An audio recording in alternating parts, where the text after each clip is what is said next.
It's thinking. There we go. All right.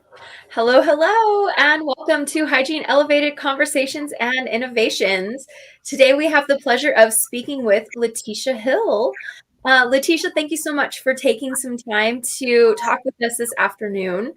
So let's dive right in. Tell us a little bit about yourself. Give us an introduction. Tell us about your journey to becoming a dental hygienist. Yeah, so thank you so much for having me. I'm so excited to talk with you guys a little bit further. But first, my journey started, I like to say, a little untraditional. So originally, I wanted to become an orthodontist. So I took those steps and I was orthodontic assisting after graduating high school. And I did that throughout my college career. I went through and got my bachelor's in biology and started to take the steps to go to dental school. I took the DAT, and then I just had kind of realized that that wasn't the route that I wanted to go.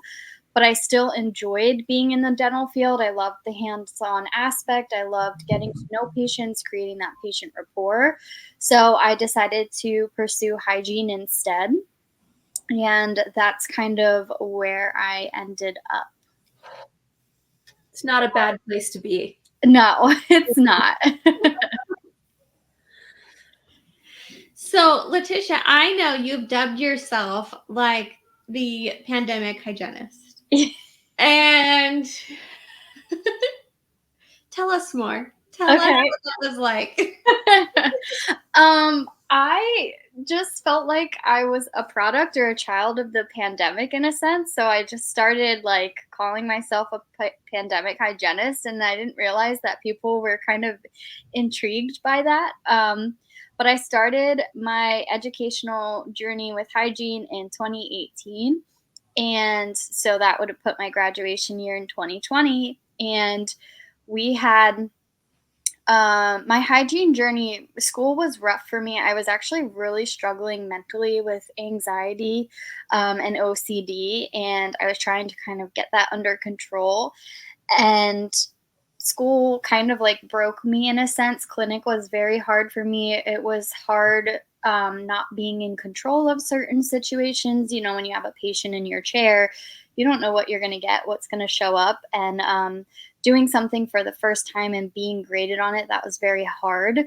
So when my senior year rolled around, it was my spring break, and I was so ready to just kind of reset a little bit so I could power through exams and the last half of school. And that's when the pandemic came rolling in. So we got kicked out of school, and first it was like a week, and then it was a week longer, and then another week, and then finally it was like, well, we don't know what's happening. And so we were able to finish school online, but clinic got pushed back a lot, which pushed back testing. And I was in PA, so there was a lot of changes with the state board and licensing and everything at the time, and it was a lot of back and forth. So that just kind of made it a little more challenging. And yeah, I just kind of finished school somehow through that, and it feels a little bit like a blur. It's weird to look back on, but I'm here and I did it. And starting my career during that time was definitely challenging as well. I think a lot of what really motivates me or kind of gives me the spark to do what I'm doing now is because when I started my career, I was really looking forward to mentorship and really working alongside of an experienced hygienist to get tips and tricks and hands-on advice from just not clinical, but just how we do our job or the other aspects of it, navigating things within the office. And I feel like I really missed out on that because when the pandemic happened, it forced a lot of people to retire, or a lot of hygienists had just started kind of pursuing other avenues. And so while it was great to enter the field during that time because there was a huge demand, and there even still is a huge demand for us, it was just very lonely in a sense. So it was challenging. Mm-hmm. We've had a few guests recently that have graduated during the pandemic, and I've been a hygienist 16 years. Like, we had our own challenges back then when we graduated, but COVID, I mean, talk about guinea pigs. You guys were such guinea pigs. Clinic. We had always talked about or heard about, like, oh, they're doing, boards on mannequin, and in our minds it's like, oh, come on, are you kidding me? And it wasn't until one of our guests told us, like, you just don't know what you're gonna get. Like, there's no, like, knowing what's gonna happen. Like, as much as in my mind a mannequin, you have a really good idea of what that's gonna be like. Apparently that's not the case. Like, it's kind of a wild card, essentially. So no, I couldn't imagine that. And then being so disappointed by the lack of mentorship and support after going through something like that was, I'm sure, isolating. And that's not what you were expecting going into the dental office, having such a small community that you work with when you work in a dental office typically. Yeah, that was the most challenging part, I think. And I actually still took a patient board because of being in PA. They were not accepting mannequin for licensure at that time. So we were granted, if we passed school, we passed written didactic courses. Didactic, is that the word? Whatever. Yes. If we passed courses, our lecture courses, we passed our NBDHE and our OSCE, then we were granted a provisional license to practice temporarily until we could safely take the patient board. My program allowed us, like, we took the board at that site. And so I took that in October, and I actually ended up failing because they deemed my patient non-qualifying at the time. So then my provisional license got revoked, and I had to go through the hurdles of trying to find somewhere to take a live patient exam. And I did it, and that was like 2 months later. And then in January of 2021, they finally accepted mannequin. So I've talked to people who have taken it. I'm a huge advocate for mannequin. I'm glad it kind of went that way. I think it's a little more standardized, obviously, but I'm sure it's hard because with the patient one, you see your patient beforehand and you're working with them a little bit, so you know what to expect. Yeah. Gosh. It's so much. Most stressful test of your life. Let's just add in all the variables to it. Yeah. A mannequin would possess its own challenges, though. Like, if you think about it, you can't say, like, hey, turn your head to the right. Like, you have to like physically move the head. Yeah, it's probably very strange. And I've heard a lot of the worry was the tissue trauma, because with the gingiva on the mannequins, you can really see where you're instrumenting. So I think a lot of people worry because that's a part of the exam, right? You can fail if you cause too much trauma, and obviously it's different in a mannequin than a patient. But yeah, wild experience. Yeah, I would imagine so. A few more years, and Letitia, you'll be like, oh, I barely remember that. I hope so. So, but it sounds like you made something productive out of it. So you kind of started your, like, own dental persona.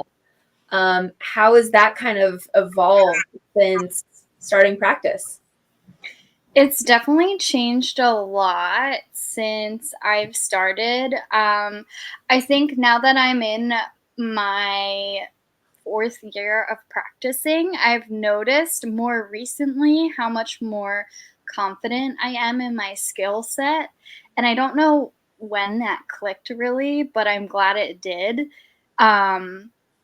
But I've definitely noticed that I just have a lot more confidence when it comes to handling patients and navigating situations that I felt like my values or my boundaries were being tested. And I think that's one of my proudest achievements with that.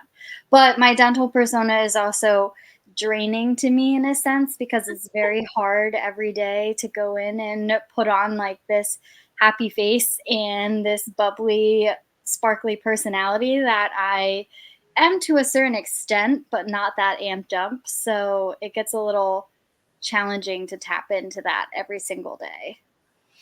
Okay, Letitia, I specifically put this on our roadmap today because Amanda has such golden advice on this that she shared with her doctor, who is a graduate. And I just love the simplicity of what she said. So, Amanda, I'm going to put you on the spot, but would you share what you shared previously with Dr. Wagner? You can only care as much as the patient.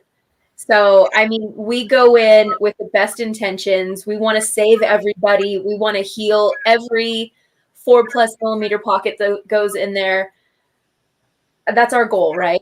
But maybe our patient just doesn't care and they legitimately want dentures. And you are trying to tell them how horrible eating and life is going to be, and your breath is going to be weird, and just the whole experience is not great. You can't care more than they do. No, yeah. Amanda, that's great too, but that's not even what I was thinking. You told Dr. Wagner. I don't know. I know, I'm put you on the spot, and that's what happens, you know. No, you told Dr. Wagner that not everybody needs you to be hands up. Not everybody needs to see Letitia at a 10. Like, not everybody needs that. And when you I just gave you bonus advice. Don't you worry. Yeah, I love it. I'm sticking it all in my pocket. It just resonated so well with me, more so than Amanda even. But advice all the time. I don't even know what you wanted. So yes, but it's just so captivatingly true on it, because not everybody does need that. And so when you know when to dial it up or when you can dial it down and reserve that energy for something else. It's true. Not everybody wants a tooth fairy hygienist. You know what I mean? Yeah. Mm-hmm. Like, not everybody, somebody wants a Daria out there. I don't know if you know who Daria is from MTV in the 90s, but I don't. Some people just need like a chill hygienist, and it's fine.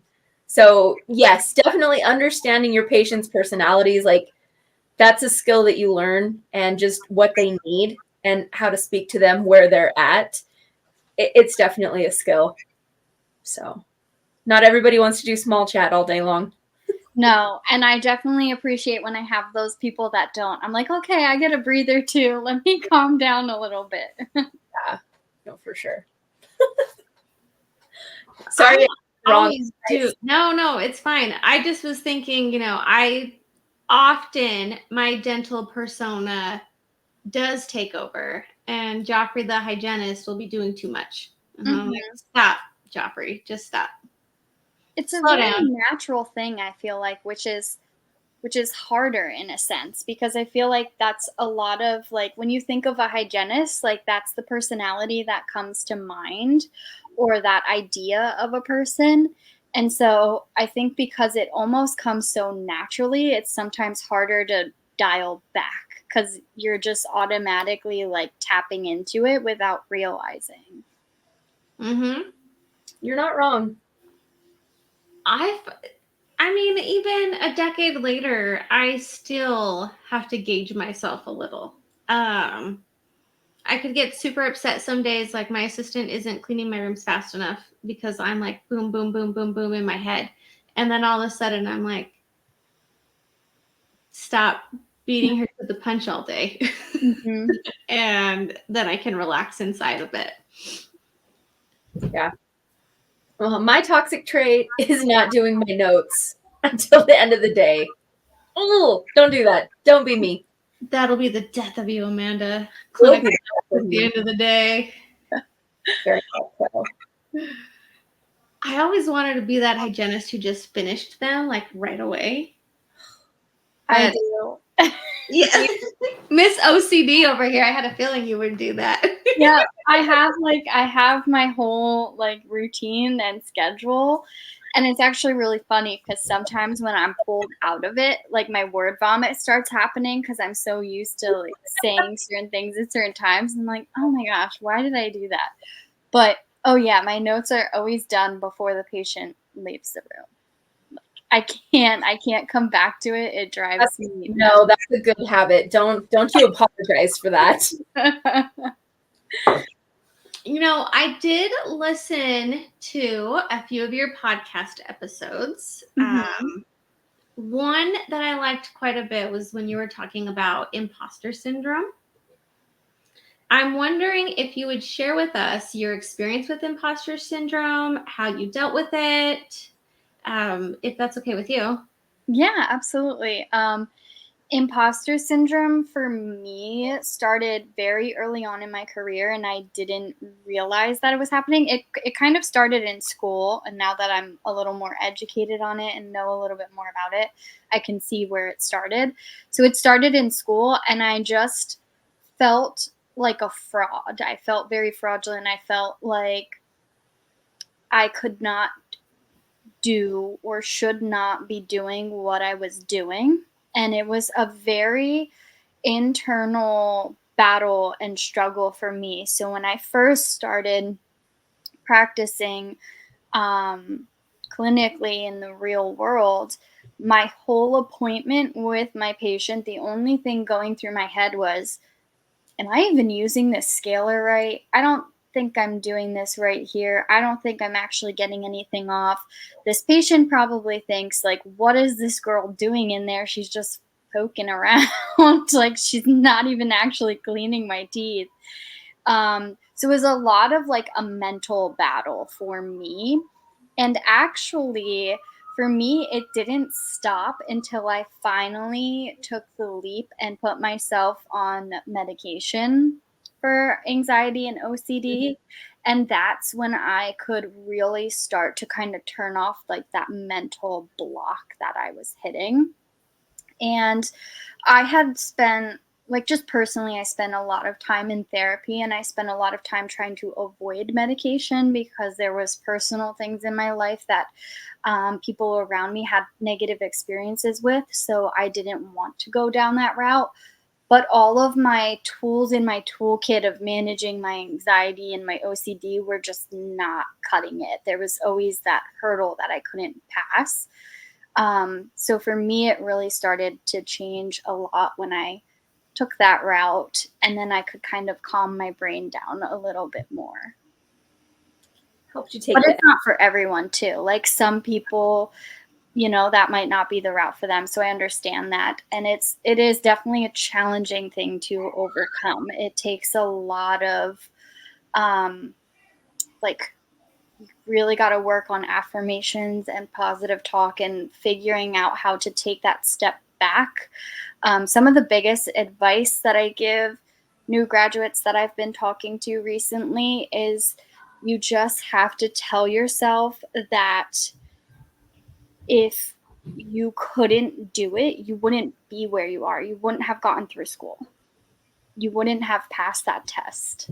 So you wouldn't have gone through those hurdles and successfully did that if you truly couldn't do it. I think that's very solid advice. Beautiful. Yeah. I love that piece of advice. Yeah, it's kind of takes a long time to start to realize that and like talk to yourself in a positive way. Well, and I think you took a very brave step, kind of like you said, but you were your own advocate in addressing a problem because nobody can solve that problem but you. And so you took that kind of scary leap to solve that. And now you probably are having much better clinical days because of that. So, I think that's very good. Yeah. So I want to know, or Joffrey, do you have a question? Go ahead. No, you're good. I want to know more about your podcast. So you have a podcast. Yes. Podcaster. So I want to know more about it. What do you focus on? Who's your target audience? So on and so forth. Yeah, so my podcast I call Sunday Scalies, and it's a play on the term Sunday Scaries. And really, it's just an avenue for me to share my experiences. I try to be as authentic as possible. And like I said previously, a lot of my motivation for what I'm doing now is to be able to give back, give people what I feel I missed out on. And so I use Sunday Scalies as that avenue. Um, I think it's really for anyone to listen to, experienced or new grads or even students. It's for anyone in any career field, to be honest, because I feel like we don't just experience this in hygiene, we experience burnout in any aspect. So yeah, I use it to as like an outlet for me in a sense, and I like people to think of it as I'm the big sister or your best friend or a confidant or someone that you would go to say, hey, I'm struggling with this. What are your thoughts? What's your advice? Can you help me through it? And that's what I do with that. What kind of like topics are you covering? Like, is it mainly like helping with burnout since it's kind of a broad range, or is it more like mental health? I would say more mental health. I think but the biggest topics that I focus on and talk about the most are burnout, imposter syndrome, and professional boundaries. But I've also started talking about my experience job hunting or my experience temping or my experiences interviewing and giving advice for that. Giving advice, my advice for trying to conquer the 1 hour hygiene visit. So kind of it's a very broad range, but the more specific topic would be mental health in general. Okay. No, that's I think all of those topics are things that you're not taught in school. Like maybe somebody has glossed over it, but I think on social media, especially in the hygiene community, things are starting to be talked about more openly. And you mentioned boundaries, professional boundaries. How do you kind of address that? It's for me, it's always a work in progress. Some days I'm really good at setting my boundaries, and some days I'm not. Um, but for me, I think my biggest boundaries that I've found, like for me, it's just a way to protect myself, to prevent myself from getting too stressed, too overwhelmed, and really kind of starting to tumble into the burnout spiral. Um, so for me, I have very specific boundaries around my schedule, my patient times and treatment times that I like, and how my schedule flows because I also suffer from scoliosis. So Mm. it's very hard on me physically. So I can't really have like perio maintenance after perio maintenance and SRP. I really need things spread out so that my body can handle it too. Um, so I really focus on my schedule. How to talk to me is a big one. I've learned that the hard way, kind of working alongside of a first time practice owner. It was a lot of like back and forth of how we communicate healthily and productively together. Um, so I try to let people know what works best for me, and yeah, those are my biggest boundaries. But I think I encourage anyone to look at boundaries and what they need for themselves, because it's really one of the biggest ways to protect ourselves as providers and support our career. I think the good for you for being an advocate, 100%, especially knowing, physical limitations. Um, I think I probably have like an oversimplified version of it, I guess. Like I care. I practice in the community that I live in. And so, my patients I'll see at the grocery store later, or like my patients I'll see at the gym later. Um, so I care very deeply because it's my community, but I know my job, I'm replaceable within a day. Like I'm irreplaceable, but something happens to me, there's going to be another hygienist taking my place. And so just kind of having that perspective of like, I do matter in this community, but I'm replaceable at work. I'm not replaceable in other facets of my life. Yeah. How do you handle it, Joffrey? Creating professional boundaries is not my strong suit. I'm not saying I'm a total pushover, but I will. You are not a pushover at all. I will let a lot of things slide. I will definitely, and maybe it's a new awakened persona where I'm like, it's fine, it'll be okay. Sure, you can add another patient to my schedule. I'm very much so trying to adapt, just like go with the flow. It'll all work out. But that was not always my mindset in the clinic. Somebody can bother me in the clinic setting, and I won't say anything until it's happened so many times, and I'm just like, I can't take this anymore. You're driving me absolutely bonkers. So I just stay pretty quiet, stay in my lane, and just try to make as much happen as I can in a day. I definitely have the mindset though, like, let's help as many people as we can today, which is why I'm open to allowing the team to add to my schedule throughout the day, whenever, wherever. Because my mindset now is let's help as many people in a day as I can. Letitia, I do want to turn the corner on our conversation today. And, a minute ago, you made a comment about it was something we're not taught in school.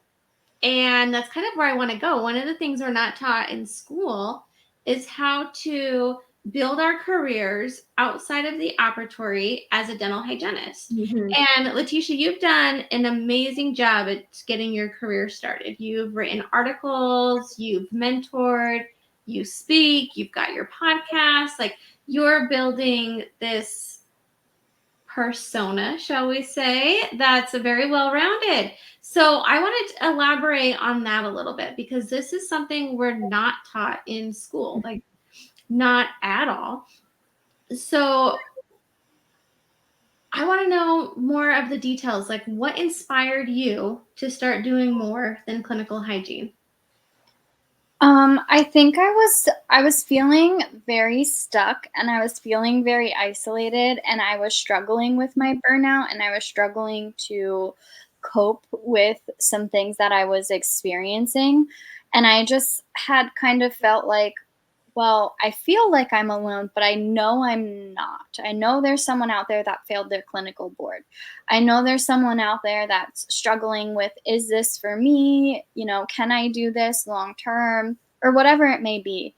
So I turned to social media to just authentically share my story and my experiences so that I could create the community that I was craving.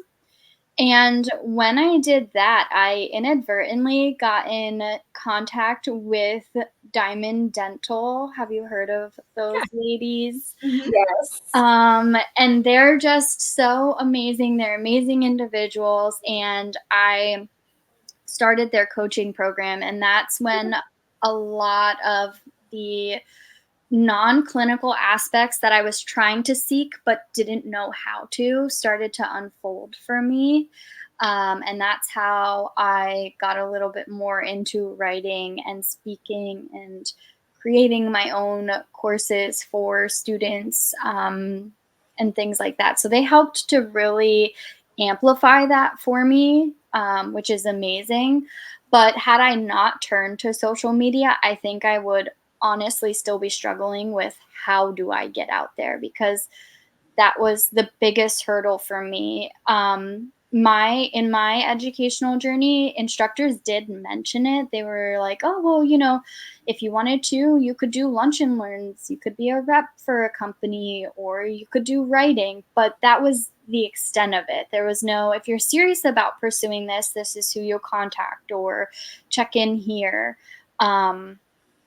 So I was very fortunate to have coaching to help me get over that hurdle. I think what I heard there is, if you are struggling, don't be afraid to ask questions and reach out for help, right? Yeah. Honest, we don't ask for help ever. We just struggle. Yeah. We kind of sit there and we're like, well, we'll figure this out some way or another. Yeah. So hats off to you for asking the Diamond Dental coaches for help, and obviously a success story from them. So good on you. So where all have you spoken? I went back to my program and I spoke there.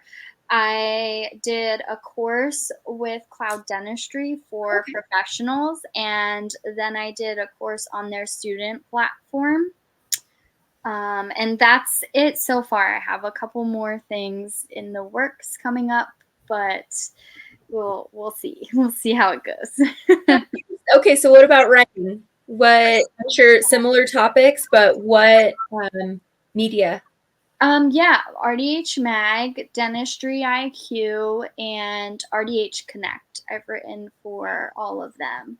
Congratulations. You've got quite a portfolio already happening there. Yeah, it's been amazing. I enjoy it a lot, and I'm so glad that I found those other aspects of this field because it's been it's been very fulfilling, and it's definitely filled a cup that I sometimes didn't know I needed filled. And I'm I'm hoping to have this momentum continue because ideally this is what I see for myself, because I get so much fulfillment out of it, is connecting with others and continuing the mentoring process. And I don't think I would ever leave clinical, but I definitely want to step back more than what I'm doing now. I think, and it sounds like you're probably on the same page, but that fulfillment is almost like the networking that comes with finding other hygienists that are doing things outside of the op and just getting to network with them and hear stories. You know, I say it almost every week on the podcast, but like that's probably my favorite thing that we do is just getting to hear stories from other hygienists and get inspiration. It's such a fun thing. So. Yeah, I think I learned that, like, I always thought that with my career, I would carve my own path in whatever way that looked like. And it's been great that that's really coming into fruition. And it's amazing to have that opportunity, because I think if a lot of people could have a little more control over their career path and have the opportunity to carve out something that's more niche to them, I think a lot of people would be a lot happier. Yeah, and just have that fulfillment within their career because, you know, I'm like you know, there's so many fun things to do that can pique your interest as a hygienist. I don't know that I ever want to step out of clinical, especially for me. It's just a way that I'm connected in my community, and I love that. So, no, I definitely, that resonates with me for sure. You know, Letitia, I want to talk about the time commitment to building these professional endeavors. We have various projects going on. Talk to us a little bit about how, you know, like how many hours a week are you putting in to writing and building your professional portfolio? I would say that, not like, I would consider it a part-time job almost. Like I do like a good 15 to 20 hours depending on the week of really like carving out time to do social media posting, topics that resonate with me, drafting all of that, developing mentoring packages, and talking to students, working on like developing your own business with like trying to start that with beta testers of your product and stuff like that. So it's been a lot because I work my clinical and then I come home and I eat, shower, pet my dog, and then I sit down for like 4 or 5 hours and I do all of my side things. Yes. But and some days I have a better balance and I really focus on me time and giving back to myself. But it's good because it's rewarding in a different way, and that's what keeps me going, because I know that it'll pay off in the future, all that hard work and those long days and long hours. It's worth it. It's definitely worth it. It absolutely is. However, the amount of time and effort that it takes, I feel like doesn't get talked about enough. Yeah, I think a lot of people kind of look at social media and they see everybody's highlight reel and they think like, oh, look at what they're doing and look how happy they are and it must be that easy. But nobody sees the back end of it and all of that hard work that people put in, or those extra long hours, or maybe the frustration or the hurdles that they're going through. So yeah, it's definitely one of those things that I fall guilty of sometimes, looking at somebody else going, oh, look what they did and look how happy they are and it must be so easy, I can do that too. And then you start to get frustrated because you're like, well, I'm not growing as fast, or I'm not getting so much engagement, or it's very easy to fall down that cycle of thinking, I guess. And I think too, kind of to piggyback, like I think imposter syndrome can hit hard on social media and everything that you're doing, of just like, this person's very successful and you're saying it looks so easy. Gosh, should I even be doing this? Like, am I ever going to be as good as this person? And I think getting out of our own heads and realizing like we all have a voice, we all have a unique perspective, and we all have something to bring to the table that maybe not everybody's going to love it because, we're not everybody's cup of tea, but to be encouraging to, that little niche of the hygiene world, it means a lot. And I think even too, like if you're following on social media, say it's only 300, if 300 people showed up to your office to hear from you, we would all freak out, right? Much less 1,000 or 35,000. Like that's still a lot of people. So not to diminish those accomplishments and compare yourself to others. Yeah, absolutely. So I'm curious, Letitia, what do your career goals look like? I think going forward, it would be working clinically one day and having some sort of role in a place where I can go to that I can help new graduates start to get into the field. So working with them virtually or whatever that may be, or working with them in clinic in some shape or form. I think that's where my passion lies, is educating new graduates and students, but educating them on things that are not just clinical. Yeah. Those soft skills were not taught. I had the other week I had a high school student come in and shadow because they want to be a hygienist and they're starting that process, and I was just in my element, having a little person alongside of me all day and showing them all, like not just what was happening in the mouth, but showing them everything else that I do. And it was so much fun, and I was like, I'm on the right path. This is for me. Because it's still, I mean, you're 4 years in, but it's still fresh, like remembering those like weird holes in your knowledge. You're competent as a clinician, but not realizing like, oh my gosh, I didn't learn this in school. Oh my gosh, how do I handle this? So learning how to get through those things and helping somebody else not make those stumbles in the clinic, definitely still very fascinating. Yeah, it's exciting.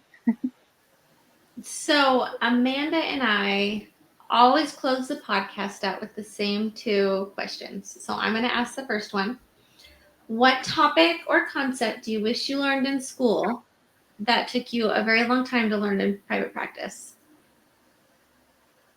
I think it would be that no one is going to know that you are a new hygienist. It took me a long time to figure that out, being a new face and a first time clinician. I was like, this patient is just looking at me going, oh, I got the new girl. This is the first time she's ever doing this. I wish they just kind of taught you how to have the confidence in those settings. Agreed. What piece of advice do you wish you could go back and give yourself as a new grad? It will all work out. Don't stress, don't compare. It will all work out. Your journey is your journey, and you're where you need to be. That's solid advice. Yes. Okay, Letitia, real quick, go ahead and throw in a plug for any beta thing you have going on. Whatever. Go ahead. The floor is yours. Yes.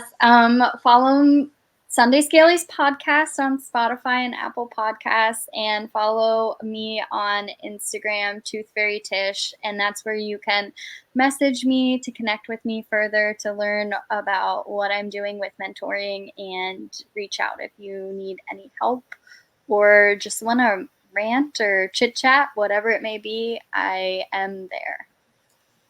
Yes. Thank you so much for joining us tonight. This was an awesome conversation.